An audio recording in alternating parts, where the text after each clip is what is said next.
I think life is a journey rather than a destination. Yeah. There's a law that I call the law of double creation.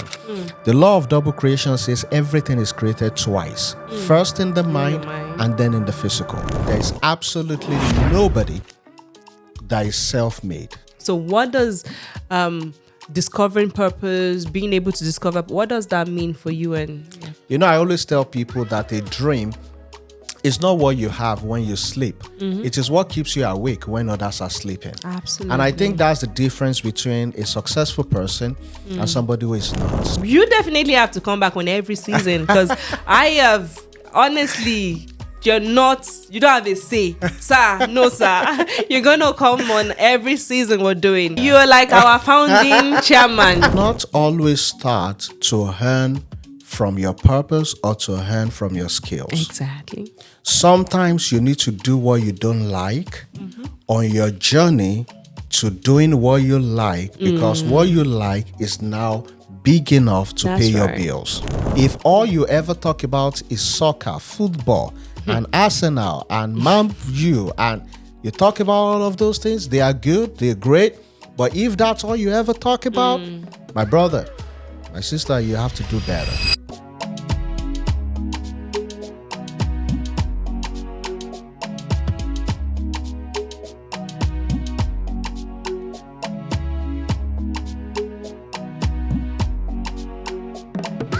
Hello, beautiful people, and you're welcome back to another episode of Unshelved Dreams with Rennie. My name is Rennie, and I am so happy that you have tuned in today to actually listen and see what we also have to share today. And today, guess what? I have the most phenomenal, the most amazing, the most...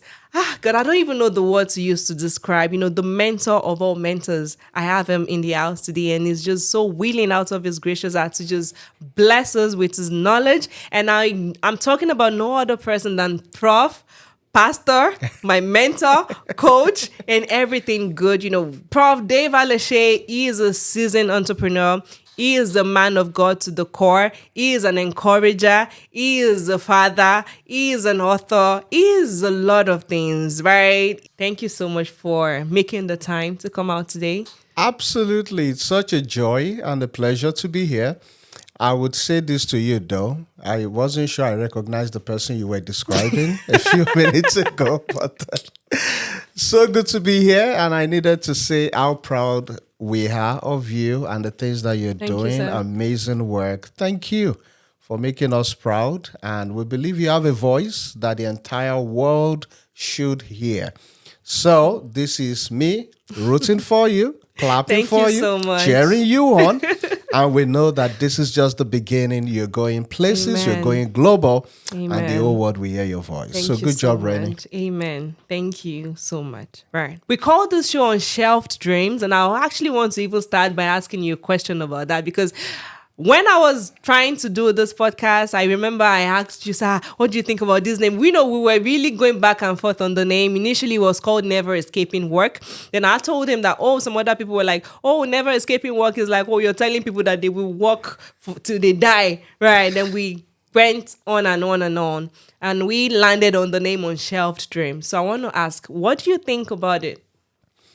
Well, it is one of my mentors who has... gone to be with the Lord now. A very popular person. I know. His voice, his impact we still feel even many years after he has Passed on. And that is Dr. Miles Monroe. I have a question for you.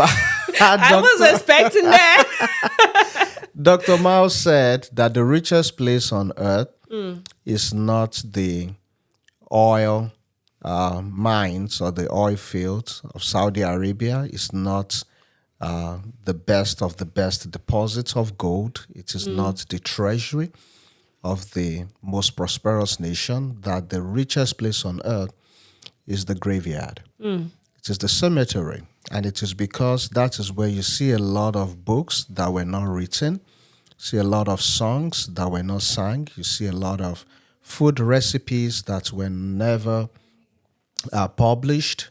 You see so much resources that people died with. So talking about dreams and we all should aspire and try to die empty and be everything that we are supposed to be. So that name certainly rings and connects with me. And I think it is just very appropriate for what it is that you're doing. Yeah. My first question to you is, what are the impacts that the works of Dr. Miles Monroe have on you? What do you think about his whole concept about maximizing potential? I will tell you one of the things that was phenomenal about Dr. Miles Monroe is that today everybody talk about the Bahamas, everybody goes on vacation, everybody but it was Dr. Miles Monroe that truly, really put the Bahamas on the map. Oh, wow. It came from nowhere, a black man, and its impact was just felt all over the world. So when you ask the impact of his work and his life on a young mind like mine, growing up in that part of the world, growing up in Nigeria, Yeah. which was a third world, still a third world country, Absolutely. what we call an emerging economy, an emerging country, looking at somebody like Dr. Miles Monroe and the kind of wisdom that he not only expressed, but he also lived, made quite a significant impact in my life. And just learning that you can be everything God has created you to be, and talking about purpose, talking about enjoying life rather than struggling and hustling and running somebody else's race. Those are things that truly formed or shaped me. And I think it's still very relevant today for a lot of young people. I think a lot of people are truly not following their passion. I think they're still just all about let's make as much money as we can, or let's make fame, which truly are not necessarily things we're supposed to seek. But purpose truly is what we see, because there is a purpose, there's an intent in the heart of God for every single person on planet Earth, which is why they say that our fingerprint is not the same. Everybody has a unique set of fingerprint, a unique set of genetic code, so to speak. And I think it's still very relevant for people to know that if they follow purpose, every other thing that they are seeking for will now be addition rather than the ultimate goal of waking up every day and running after those things. Exactly, yeah. After all those many years, after all those so many, I'm sure aside from Dr. Miles Monroe, there's also a lot of great speakers and all those teachers also in Nigeria, in Africa, and different parts. Why do you think Nigeria and some of the contemporary African countries are still third world nations? Why? Well, I'm not sure that is even a question that we should answer here, because we may just get stuck and be on it and be on throughout this for the rest of this podcast. And it can become very political. It can become very sensitive. I think people still deceive themselves. I think people don't like to hear the truth. My personal opinion about third world countries is the African countries have what it takes to become world powers, to become very strong economically. Nigeria, for example, is the most populous nation in Africa. It's called the Giant of Africa for a reason. exactly. With over 200 million people in population, that is a huge Numbers. market. The number is absolutely phenomenal. But I think at the end of the day, it's about the willpower to do stuff. I think that would change over some time. I think people will become more dissatisfied at some point. But you are absolutely right. Living in a place like this certainly just opens you up to so many opportunities around here. Yeah. But If you're willing to take it. if you are willing to take it, and if you're willing to put in the work, but Africa will eventually figure it out. And I think that the time is closer than ever before. Yeah, exactly. Thank you. Yeah, so can you bring me back to when pastor, coach, mentor Dave Alese was still in the trenches, like we're saying, Gen Z people now, they say in the trenches. When all the things that you have right now, the things that you're doing that you've achieved with your life, when they were just like a dream to you, like, oh, when or how can I get to this place? How can I do this thing? How did that feel for you, and what was the turning point for you to know that, oh, I can actually get this thing for my life? I think I'm still in the trenches. I You're think too humble. I think there are so many goals, so many vision and dreams that are yet to be accomplished. Wow. I think life is a journey rather than a destination. And the ability to consistently look beyond where we are to the goals and to the dreams, I think it keeps you humble. I am grateful as a person. I think I am one of the lucky people. Personally, I've in the last few years, I've had to mentor and coach over 1,000 people, Including me? one on one. That is something. But Absolutely. then now the vision has become even bigger. Bigger.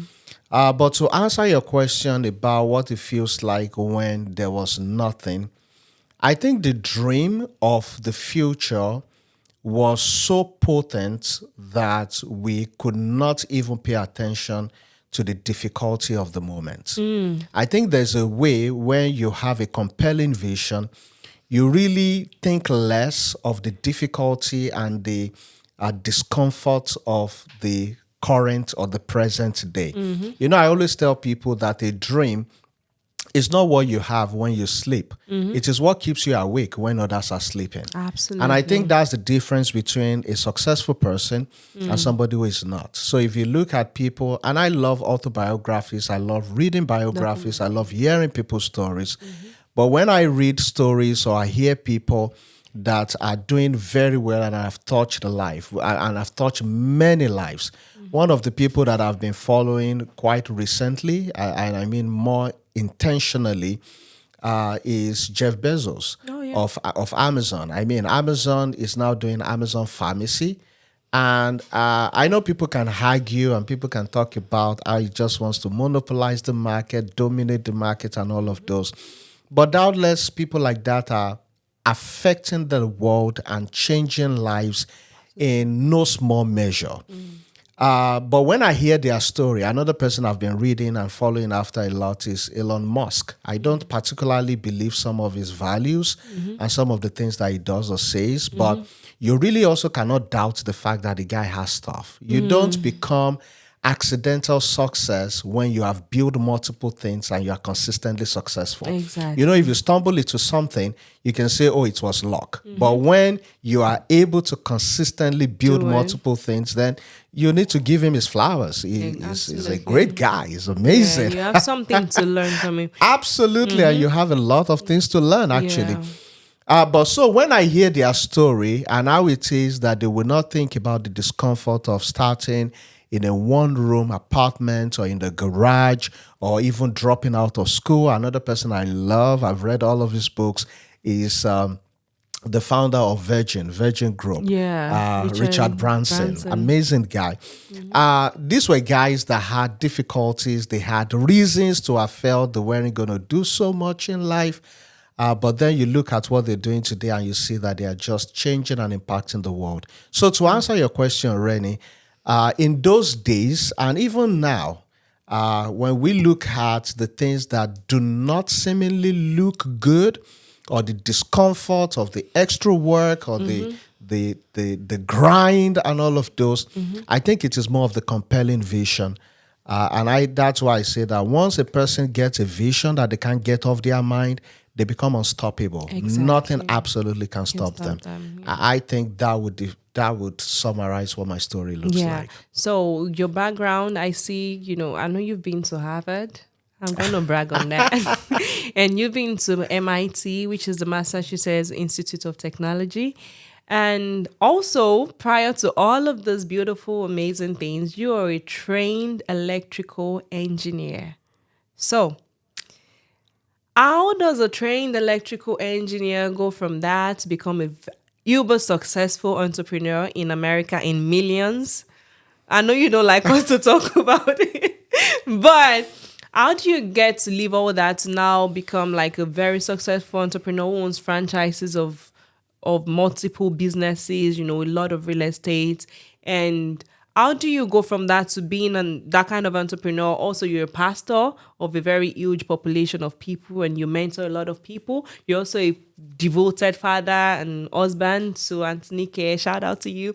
And, it's just also beautiful. How did you go from that space of technical? How did you? Please tell me about that. To be honest, I'm not even sure if I have a perfect answer to that. I once heard Bishop Jakes describe how a great man, another man that I listen to, I read his books. I like the way he thinks, and I think he's one of the most gifted communicator in the world. Oh, wow. Bishop Jakes is quite phenomenal.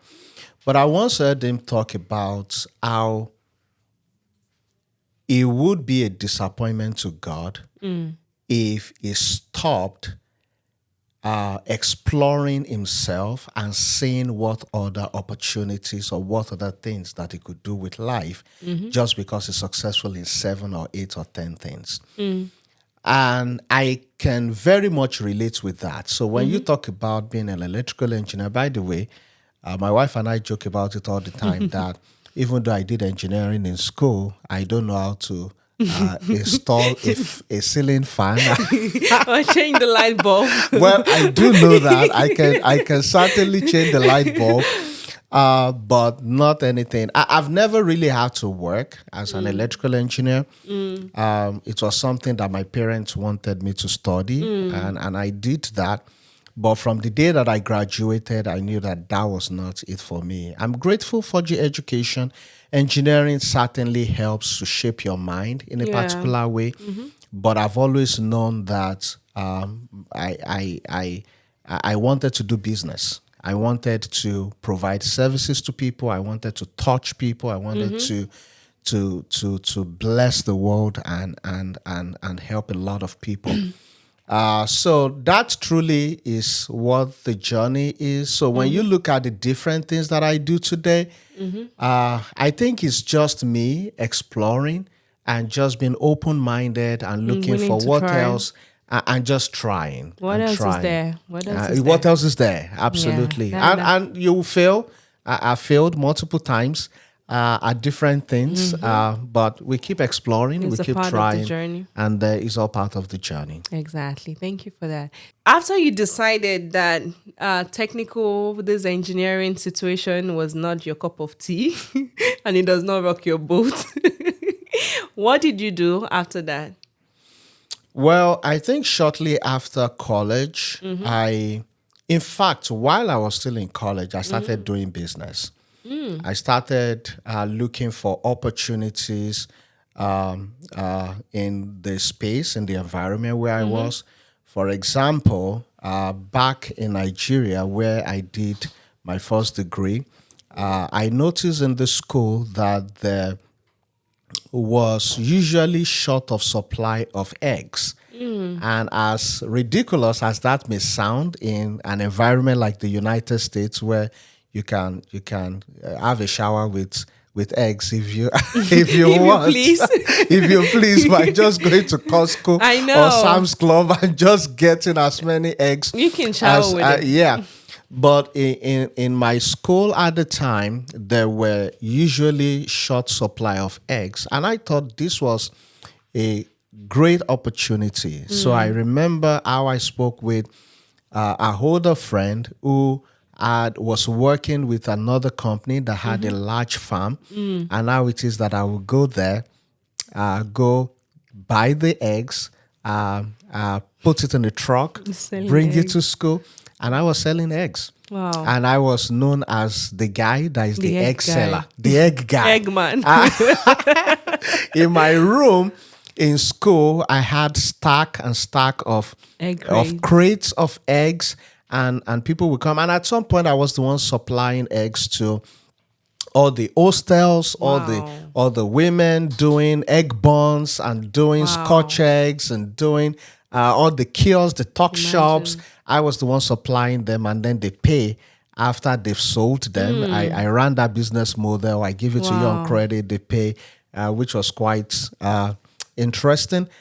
In college, I was also doing printing. Wow. So all the association of You started engineering young. students, yeah, I think that's one of the many blessings that I'm grateful to God for. I started quite early. And a friend of mine and I were talking many years ago. This must have been close to 30 years ago when he said that success takes time. So let's start early. Let's start early. Let's start early. Exactly. Yeah. And sorry to coach you. This thing you just said just reminded me of something a friend of mine too said. We were just having a short conversation.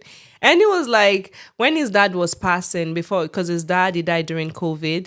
And he said they had a conversation before that time. Like he looked at him and was like, Chike, you know that if you do anything in life, there is a probability you're going to fail, right? So how early do you want to start failing so you can quickly get to your win, right? And that really takes it home for me, and I really like that. So now, when you were in Nigeria, you were doing all of these things. I'm sure your mates were looking at you like, what's wrong with this one? He thinks Right. he's the all and be all. Who does he think he is? I'm sure somebody will even... Did they ever steal your egg to cook Indomie? Oh, people did. People collected eggs. They didn't They pay. didn't pay. People did businesses that they never honored their commitments. But like you said, those were just Part of some the of learning. those things. And I remember shortly after I got out of school, I went for NYSC, and I was posted to serve in a school and to be teaching in a school. And then I found out that a lot of students in that school, they didn't like the teachers, so they used to want to run away from classes. And they liked me because I could connect with them. And then it was also an opportunity for me to start extramural classes. So I started classes, coaching classes, after school coaching Oh, for the wow. students. And at some point, I had so many of them that I had to hire my fellow core members, and I was paying them salary. Wow. So I was An employer in NYSC. As Anyway, NYSC. NYSC is National Youth Service Corps. That is something people go to after college to just serve. Like we do it like we're serving the government. It's Right. like going into the army, but not necessarily the army. Yeah. Right. It's paramilitary, Paramilitary, but you're yeah. also a good opportunity for you to test the waters. They give you opportunity to work in the corporate space, and I think that's one of the good things that the Nigerian government has kept on till now. Exactly. And then I found my way in business consulting. I worked for a company that was into business consulting, and that was when I learned how to do consulting the proper way, in a methodical way. And I found out that these were things that I was already practicing, but not structured. So having that structured environment kind of helped a great deal. And then we started entrepreneurial classes while I was working for that Wow. organization, and seeing how we were helping and equipping people that wanted to start business on what it is that they need to know, and for them to take their business from idea and to build something really good. Those were things that were very helpful in the foundation of everything else that I do Everything that you today. did. So what I hear from your story is just a statement, maybe a phrase, right? It's a phrase is when you put two words together, right? It's like keep going, like Yeah. just keep going. You don't know what is going to pan out for you, because every little job, every little business, every little thing here and there that you're doing is actually compounding and building you up in one way or the other, and you don't know where they're going to actually really serve you, right? I'll say this to you, and I say it to the people that I coach all the time. Your future is in your seed of today.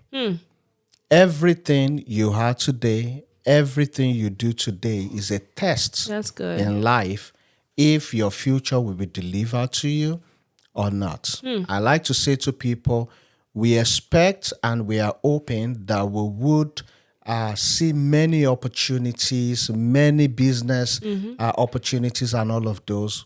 But make no mistakes, my friend. God would only bring you the first door. Inside that door are the many other doors.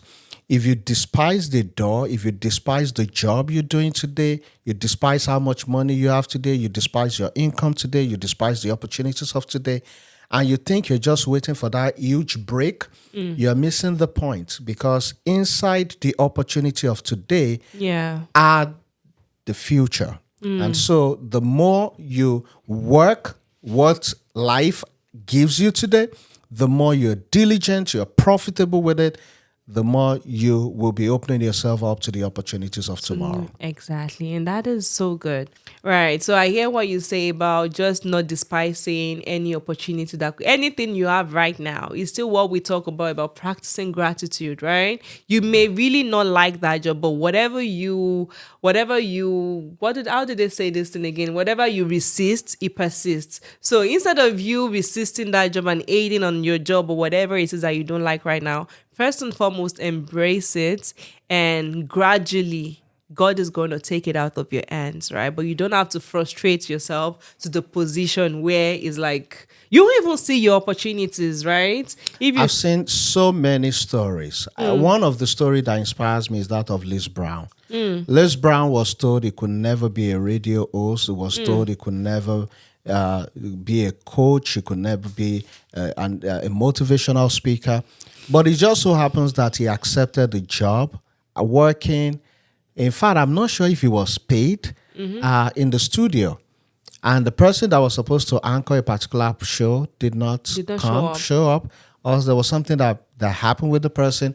And they just put him on the set. Wow. And that is how Liz That's Brown how he is who started. he is today. Oh my goodness, never heard The that. same thing you hear about Tyler Perry, you hear about all of these guys. Again, whatever life has given you, embrace it, make the most of it, be diligent, Yeah. and eventually you'll see things open up. But if you despise it, then you have just shut yourself out of the opportunities that are going to come your way, because you just never know. Somebody would just take notice of what it is that you're doing and then be able to refer you. Someone is always watching, right? Someone is always watching. So do your best. Whatsoever your hand finds to do, Do it well. exactly. It even goes back to what we said about the opportunity. Like, the Bible is so complete, you guys, right? I tell people, I've said it like maybe this is like the third time. Like, if you just follow the Bible alone, right, without reading any other books, your life can actually go on a very positive trajectory that you're going to look back and be like, oh, is that me? Right. Yeah. So he says whatsoever your hand, he says it's not like, oh, when you find the best job in the world, when you find your greatest opportunity, then do it with all your mind. He said whatsoever your hand finds to do, exactly. do it well. Exactly. And that is so good. So I hear you talk about all those people that you make reference to: Liz Brown, Tyler Perry, my Dr. Miles Monroe, that I adore him so much. You know, I say it all the time. He lived as if he knew he was going to die at the time he died. And when you go on YouTube, he has messages on everything. It does. Self-love, maximize purpose. He has more than how many books now? I can't even remember how many books, because I know I read it sometime, but I can't remember right now. Right. He lived like he was going to die. Right. So all those people, right, I know you listen to them and they've really helped to shape you in a way, right? Can you just talk to somebody out there that still feels like, oh, I don't need anybody. I'm good. I'm fine. You know, I'm an encyclopedia. Well, I will say it to you right now, you are not good. If you say you're good, you don't need nobody, then you are not good. You are just missing a whole lot, because there's absolutely nobody that is self-made. You see, when people say, I'm self-made, it is the biggest lie that they say to themselves. Somebody invested in you. Somebody believed in you. Somebody gave you an opportunity. Somebody looked at you. You're wearing the best option available, but they believed in you and they were willing to take a chance on you. Exactly. So when you read about other people's story, you learn from other people, you're actually cultivating yourself. You are Exactly. making yourself better. You're learning from other people's experience. Because it's either you learn from other people or people are going to learn from you. I Exactly. hope you learn from other people and make the most Yeah. of your life. Of your life. Yeah. Yeah, that's good. Right. So there is something that you do with your church members that I really appreciate. And that speaks to something about pushing entrepreneurship and letting people know that there are different vehicles to wealth, right? You know, when you go on Google Map, this from Olumide Emmanuel, when you go on Google Maps, right? It shows you this destination you want to go. You can walk, you can enter bus, you can enter car, and you can fly. Right. So a lot of people are trekking on the journey. So if you're trekking to a place, if you're walking to a place, you know the person who is definitely flying is going to get there, before you, except you want to do abracadabra or one kind of magic, right? So you keep pushing, teaching your congregation and everybody that comes to you, like, you guys, the best way to actually create wealth is to actually do your own thing and, just find the solution to solve, right? And in the sense of this, I see how much you really hate poverty, because I really do hate poverty. And you write books. In fact, you have a new book called Money Matters. Like I have it right here. In fact, the two books, Money Matters and Unstock, they are such amazing books that I read them. I was like, oh my, you need to see how much I highlighted in this book. And I even literally We should charge you more for how much you've highlighted those books. So I see how much you talk about poverty and the fact that it's a no-no, because I don't like it as well. Before I go into what I want to read out in this chapter, I just want to go back to how people talk about poverty and people just think about money, money, money, money, money. But in my mind, I think poverty operates in two levels, and I call it M&Ms, right? The M&Ms. There's poverty of the mind and poverty of money. And a lot of people are always more focused on the money part. Can you speak to the fact that, the old poverty conversation, how do you start to break the yoke of poverty? I think the way God made us and the way the life works, it wasn't built for anybody to look for money. Money should never be the motivation or the driver for anybody. And I know that is a sensitive statement, because to somebody who is about to lose their home because they cannot pay their mortgage, or somebody is about to be thrown out on the street because they can't pay their rent, or somebody who can afford their car notes, I know that sounds insensitive, like just give me money. But the question is, how much money can you truly get that is going to fix you, except you first invest in your mind? And that is very important. And I'll give you an example that we all see. A lot of people have won lottery, but they were never able to keep the money for the lottery. A lot of people have been given money, but they go waste it and then they come back to square one. Because the truth is, if all the money in this world is gathered together and divided and shared amongst everybody equally, the truth is that in 1 year, the money will go back to the people that originally had it before it was shared. And that's the truth. Because money finds its way to the hands and into the life of those who value growth in their mind and are solving problems. And that is why entrepreneurship is something that I'm very passionate about.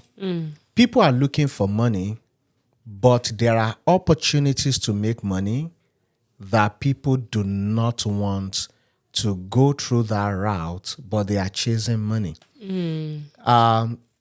What is entrepreneurship really? It's about finding problems to solve for humanity, for people. So I believe that the greatest investment that we can make ourselves is not buying the latest designer or buying the latest car or building or buying the latest or the biggest house. I think it's an investment in your mind.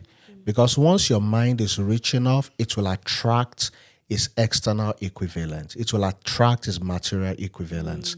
So rather than invest and looking for how to make more money, you look for an opportunity, look for a need to meet, and people are going to pay you. So the reel that I was referencing is I was talking about the fact that not all great ideas are business ideas.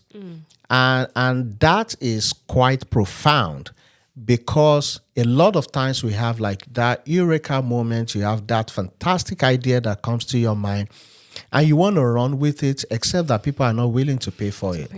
Or people are not willing to pay the amount that will be worth the while. So again, it's about looking for opportunities, looking for needs, and being able to plug yourself into that ecosystem of meeting that particular need. And then you find that money will come. Jeff Bezos started Amazon Pharmacy. That is a need that he has found. By plugging into it, you just watch how many more billions are coming his way. And that's the way that life works. Wow. Yeah. So you talk about investing in your mind. How does a person go about okay, for an example, a person feels like, oh, okay, they keep saying this about mindsets. What is this about? And how do I work on my mind? I think the starting point, and I must give some credit, is that for you to even be watching this podcast, you're investing in your mind. Exactly. And so I salute you. You're already on your way there. Investing in your mind is exposing your mind to a new body of knowledge that you do not know. And it comes in different ways. Reading books, listening to podcasts like this, going to new programs to learn, seminars, webinars, sometimes even traveling. And I know a lot of you like that one. That, traveling is my own. But you may not be able to afford to go to certain places today.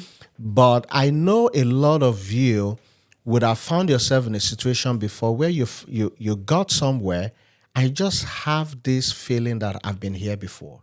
I've been here before. Yeah. The reason is because your mind had traveled farther from you and has imagined it. In fact, let me tell you my definition of imagination. I say imagination is leaving the present to go into the future, see what the future looks like, then come back into the present to prepare to go back into that future. Yeah? Exactly. And that's how powerful the mind is. There's a law that I call the law of double creation. The law of double creation says everything is created twice. First in the mind and then in the physical. Exactly. So whatever is not yet created in your mind, you really, even when you see it, you will not know it. Yeah. I'll give you an example.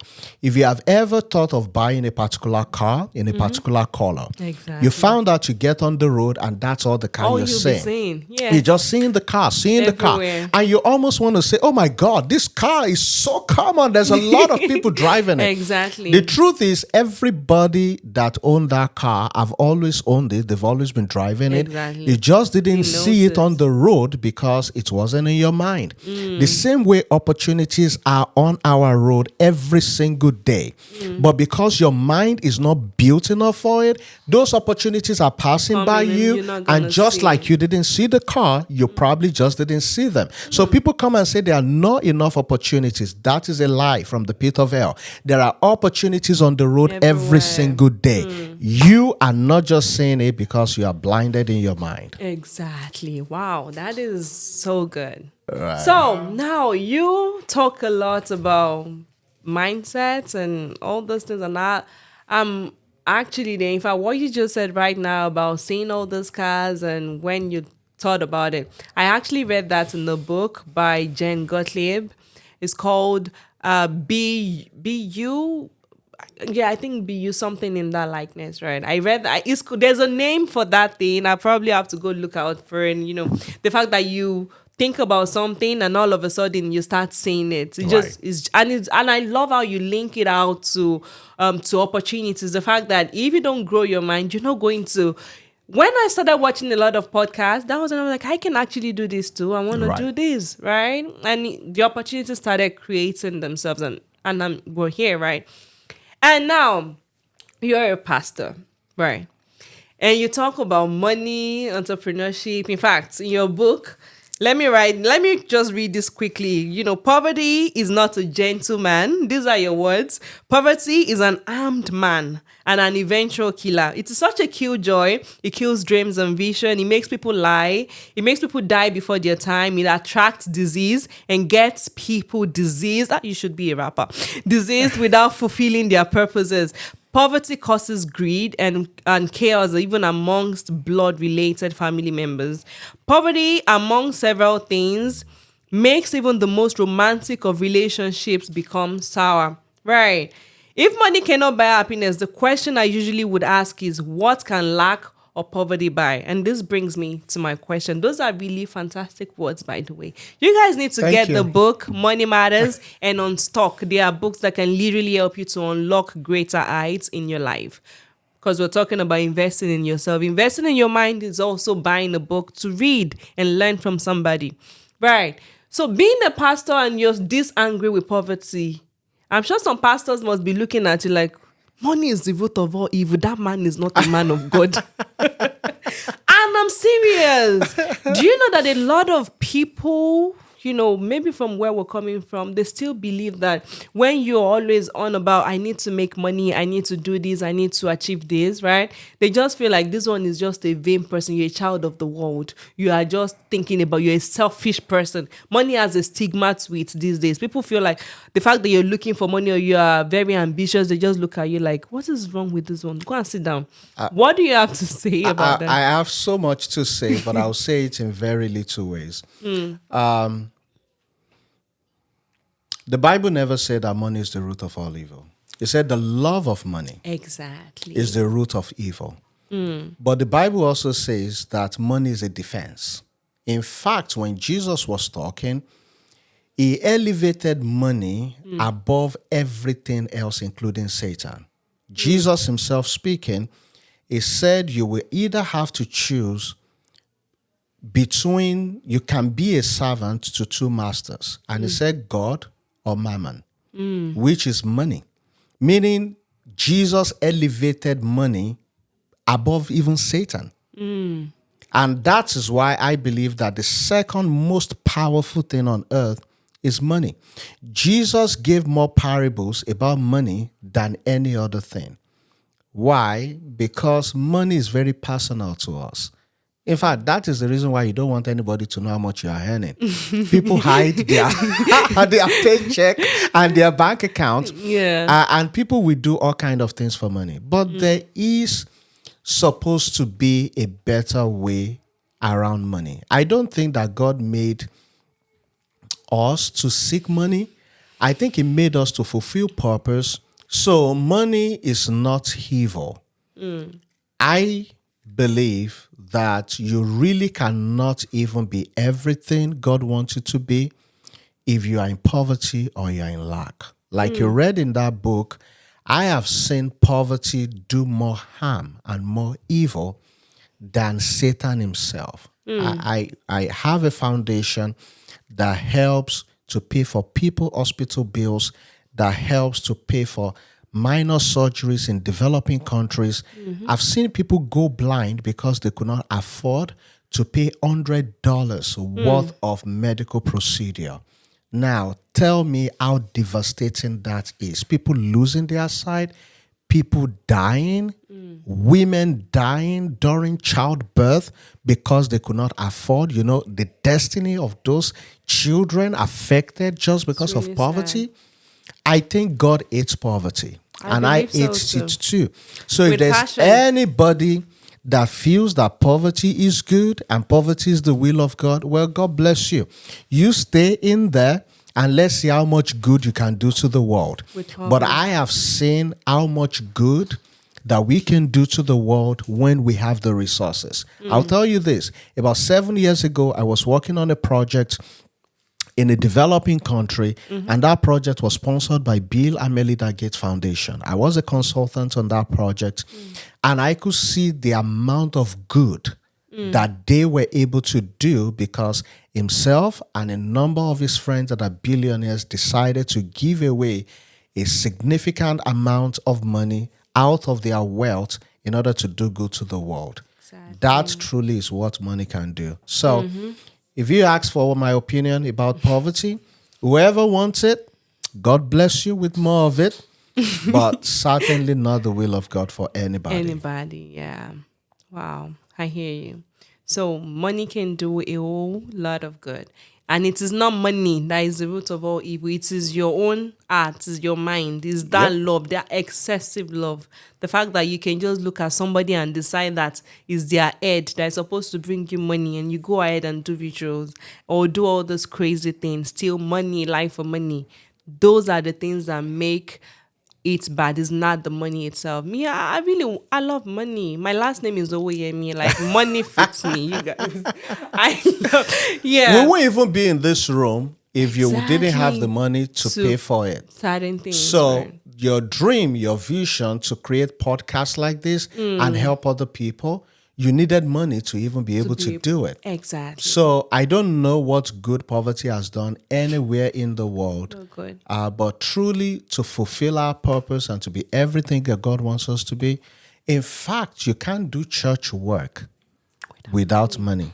Exactly. Yeah. Exactly. That's good. So instead of fighting about paying your tithes and all that, yeah, there's something I need to ask you. Oh Just my popped gosh. in my head right now. And it's because of something I was in a conversation. I don't know if you know Dr. Olumide Emmanuel. I was do at his very event well. School of Money Yeah. last weekend, and he was just talking about how people, when they tell them, oh, pay 10% tithe, they start grumbling and complaining that, oh, if I give all this money away, what's good? They're like, the problem is not the 10% you're giving away. The problem is because you don't have the mind to handle the 90% that is remaining with you. Right? Absolutely. And that is something I really appreciate that you do with your congregation. How you keep teaching them about money, about entrepreneurship, and how they need to do the best that they can with the 90%, not just be grumbling over a measly 10%. Cash does not mean that you are not poor. Even taking it outside of the church, all the people doing very well on earth today, the billionaires, they will tell you there's a portion of their income that goes back to do good to people. People talk about how much money the church collects, but they hardly talk about how much good that the church is doing. Do you know how many mortgages of people that the church take care of? How much scholarships that the church gives out? How much hospital Support. bills? How much support that the church give? Let's not even get Go there. into all So of because that, I I can know. become very, very passionate about this it, subject. yeah. But whether you are a church person or you are not a church person, you truly will not become wealthy if you are selfish. You need to be selfless to give a portion of your income out to other people Anything, yeah. Absolutely. and to help humanity. Yeah, and money, like they say, money is supposed to flow. It's not supposed to come to a place and just stay there. Yeah. It's supposed to flow into your dreams. It's supposed to flow into helping people. It's supposed to flow into, so many different things. Guys, In just fact, it's poverty that makes people hoard money. Money is never supposed to be in your savings account. It should be in an investment account. Exactly. You use money to work for you. We are not supposed to work for money. I teach my church people, you truly become financially independent when you no longer spend your money, but you spend the children of your money. Exactly. The children that your money produces, the grandchildren of your money, are truly what you spend. Your money goes into your investment because truly you want to build something not only for your children, but for the generations to come. Exactly. So money is never meant to stay in a savings account. Money, and that's why people cannot afford to take risk and even to do investments because you are too poor in your mind that you feel that holding that cash in a particular place is what gives you that sense of security. I am a strong believer in having emergency funds, and I teach the people and all the people that I mentor, once you are able to pay off your debt, certain amount of debt, Emergency savings, very important. 3 months or 6 months worth of your living expenses.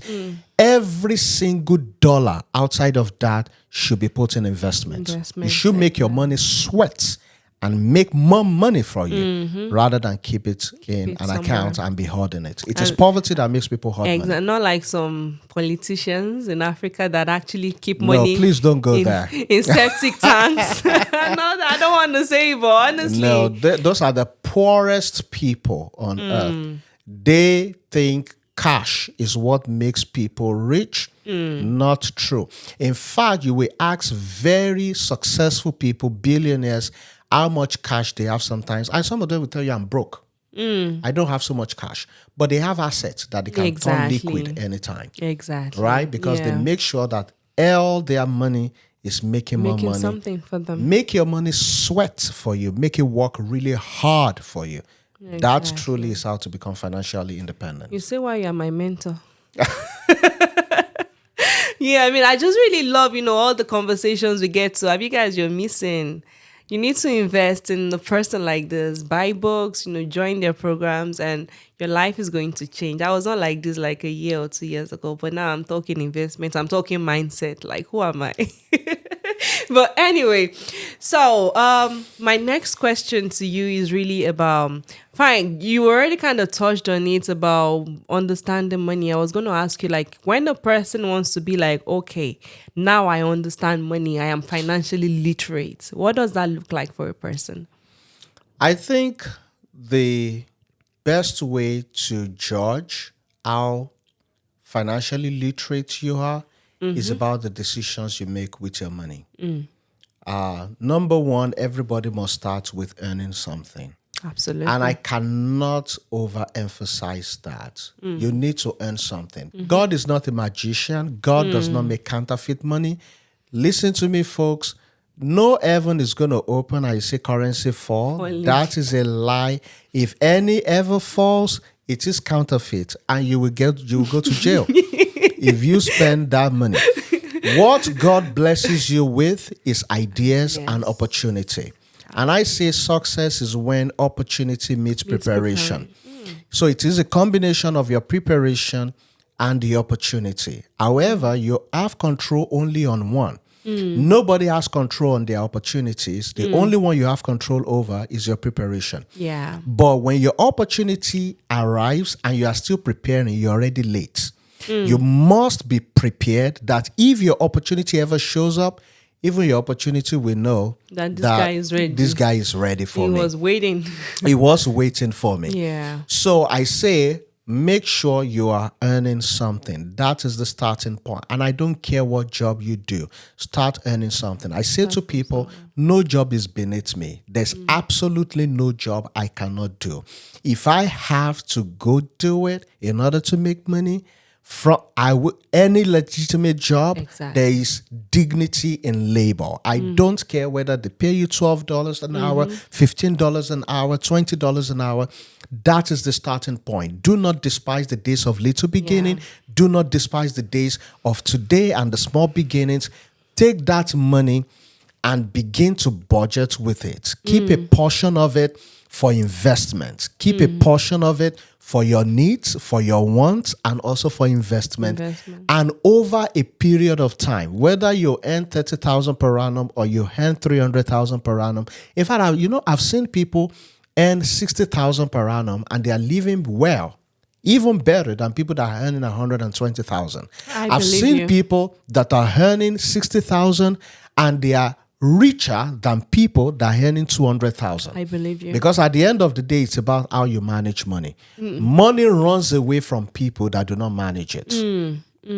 That's good. But money is attracted to people that can manage money. If I tell you right now that there's a problem that needs to be solved, there usually will be a picture of one person that comes to your mind and feel, I know somebody that can solve that problem. Exactly. The reason is because that person has been diligent, they've paid their dues, they've stayed in there, owned their skills and developed competencies that when you think about that problem, their names come to mind. The question for you is that when people think about your name, what problem solving skills comes to their mind. Yeah. If all you ever talk about is soccer, football, and Arsenal, and Man U, and you talk about all of those things, they are good, they're great.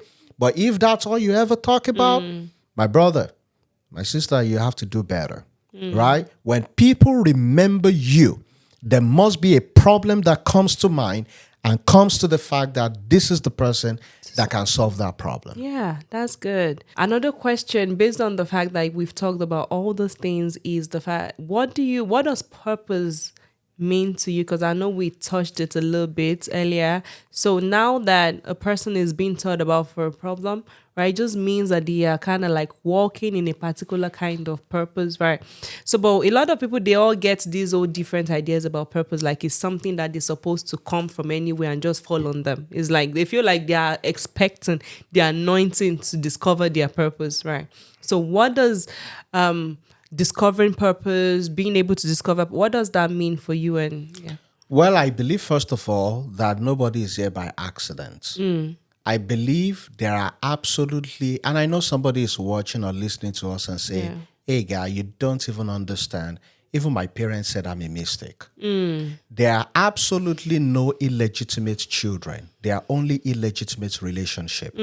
In fact, that your parent made a mistake and you came, you didn't come because they made a mistake. They must make a mistake because it was time for you to come.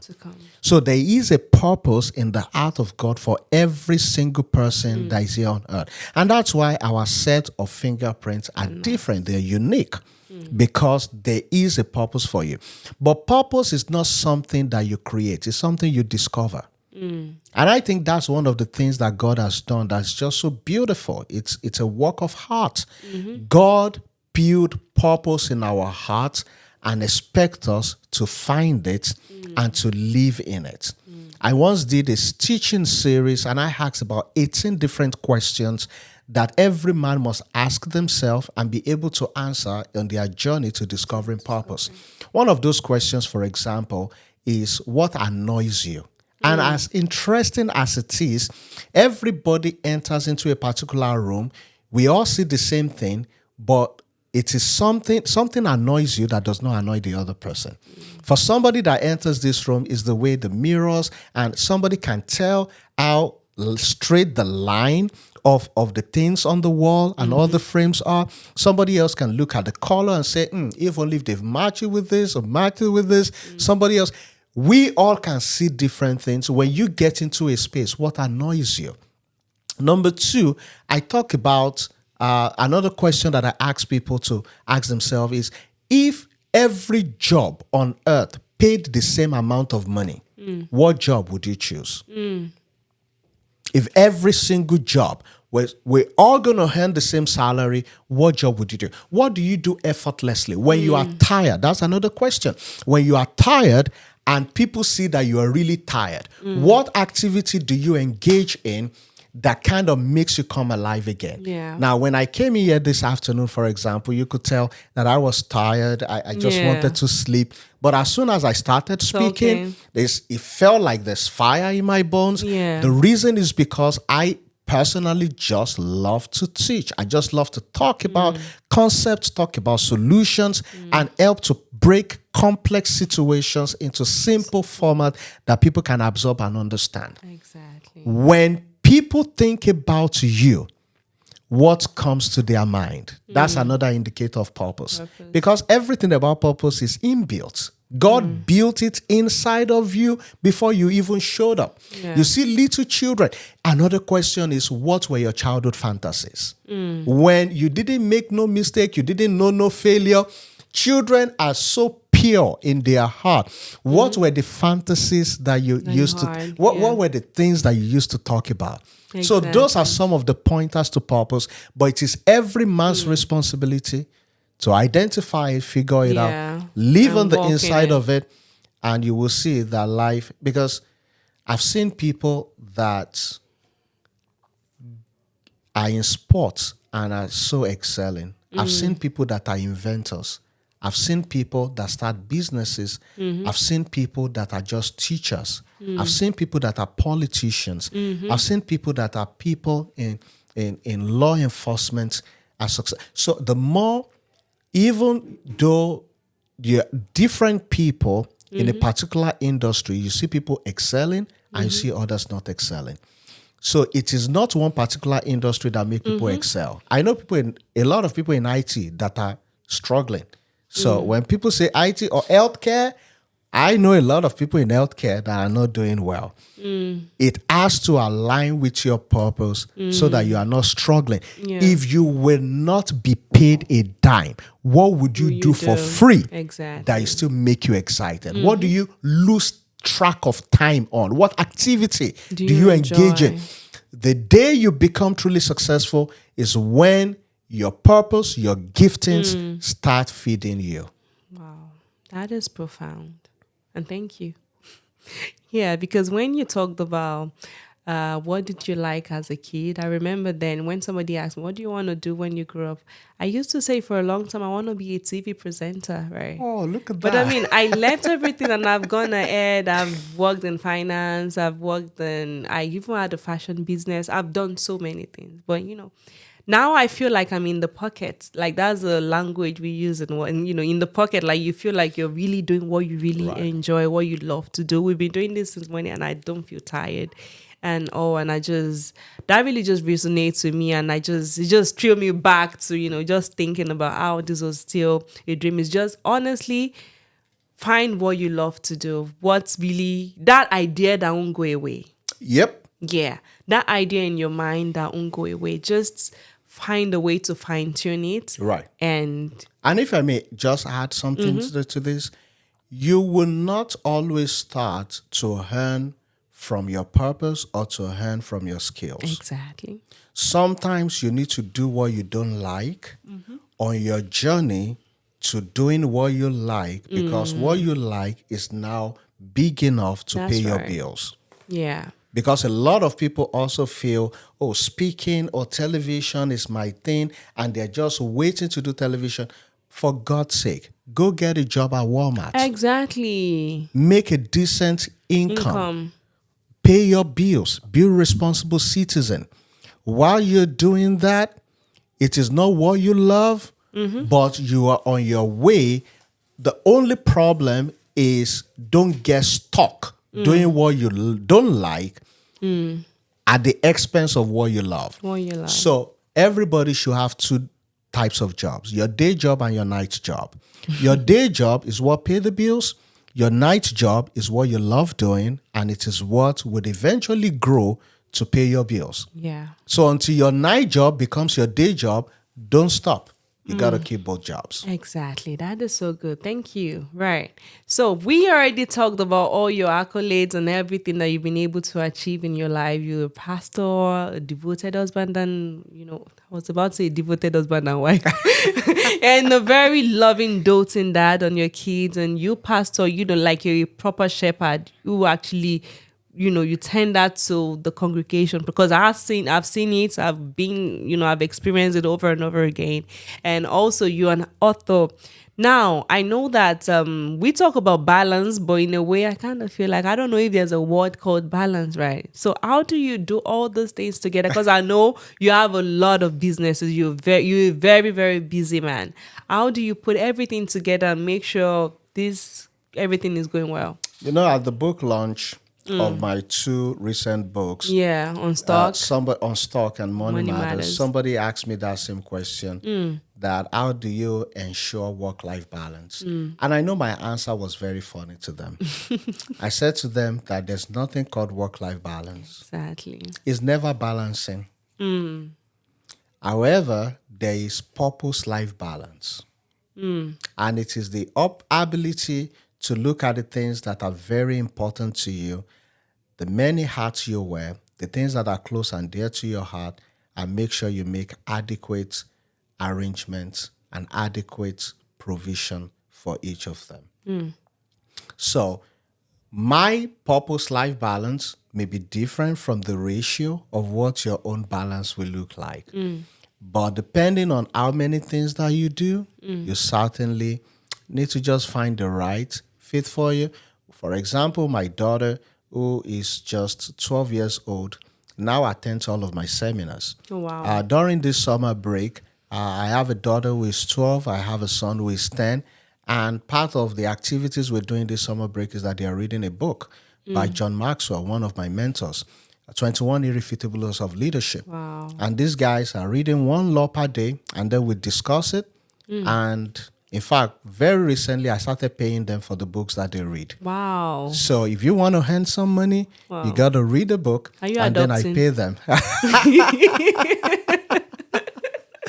The point I'm trying to make is that could be one way of connecting with the kids, and of course we have family vacation. But when you find what you love and you're really immersed in it, there is no 9 to 5 anymore. You are consistently working. You are consistently enjoying what you're doing, and that truly is what brings the fulfillment. Fantastic. That is good. Right. So, where can people find your books and, get to connect with you if they want to even still know more and, drink from your well of knowledge? Right. How can they find you? Well, there are a number of ways. The books are on Amazon. If you search for my name on Amazon, you will find the books. You'll find the e-copy, e-version. You will find the audio book as well. We have the audio books on several platforms all over the world. Yeah. You can also find it on my website. Oh, nice. If you go on my website, you find it. Look for me on Instagram as well. You'll find we'll put it. everything in the show notes as well. I Yeah. just wanted you to talk. In fact, your books, because when I read them, they were so good. And I'm like, and it's really bite size. It's not so big. It's something. I was like, because I actually work with a couple of young people in Nigeria that have their own NGOs where they're really trying to help people. And I spoke to like 2 of them. Like, I really want these books to get into the hands of the Thank people you. you're working on. So we're going to get back to you on Thank when we're you. ready I appreciate to get that. the copies in bulk and send it to them. I make sure that the books are small enough that people can sit down and read and learn. digest it. A lot of people that don't read sometimes are intimidated by the volume of the book. But by making it really small and concise and just the summary, you really can take it and start working it from day one. Absolutely. That's the whole idea. That is exactly what I got. So now we've been having such an awesome conversation that I honestly, you definitely have to come back on every season because I have honestly. You don't have a say. Sir, no, sir. You're going to come on every season we're doing. So we normally like to end the conversation with the quotes, and I found the very perfect one for you. So you're going to just tell us how the quote resonates with you, and you just share what you think about the quote. And this quote I have for you is by the man called Benjamin Franklin. I know you can think about it already because I know you're well versed in these things. And the quote is, some people die at 25, but they are not buried until they are 75. What does that tell you? What do you think about it? Well, there's some people that die but never even buried at all because their work continues to speak for them even after they are long gone. We talked about Miles Monroe earlier today. He's long gone, but his work is still all over the place. He's still living. Jesus only lived 33 and a half years. And 2,000 years later, we're still talking about Jesus, right? So the same way that you have people that have left their footprints in the sand of time and they're never going to be forgotten. We talked about former president of the United States, for example. In fact, we talked about so many people that they died truly, but they are never, ever forgotten. So my advice to everybody is everyone should imagine their funeral. I think it's an exercise that everybody must do at least once a year. Shut yourself in a room, take a 15 minutes, 30 minutes, and think about your life and think about your death. Think about your funeral. Think how many people would come. Who are the people that will show up? What would they say about you? What would you like to be remembered for? What would you like people to think about when they think about you. When people are going to give their comments at your funeral, what would they say? Take a note of all of those. If you don't like what you think they will say or what you think it will look like, you will see truly that a lot of things you're wasting time on today are really absolutely unnecessary. There are certain relationships, certain friendships that you need to invest more in. And you see that there are certain other ones that they're probably never going to be there for your family. They're never going to show up. You have no business being with them and investing in those kind of relationships. I think thinking about our death and thinking about what the funeral will look like, what people will say, I think is truly humbling.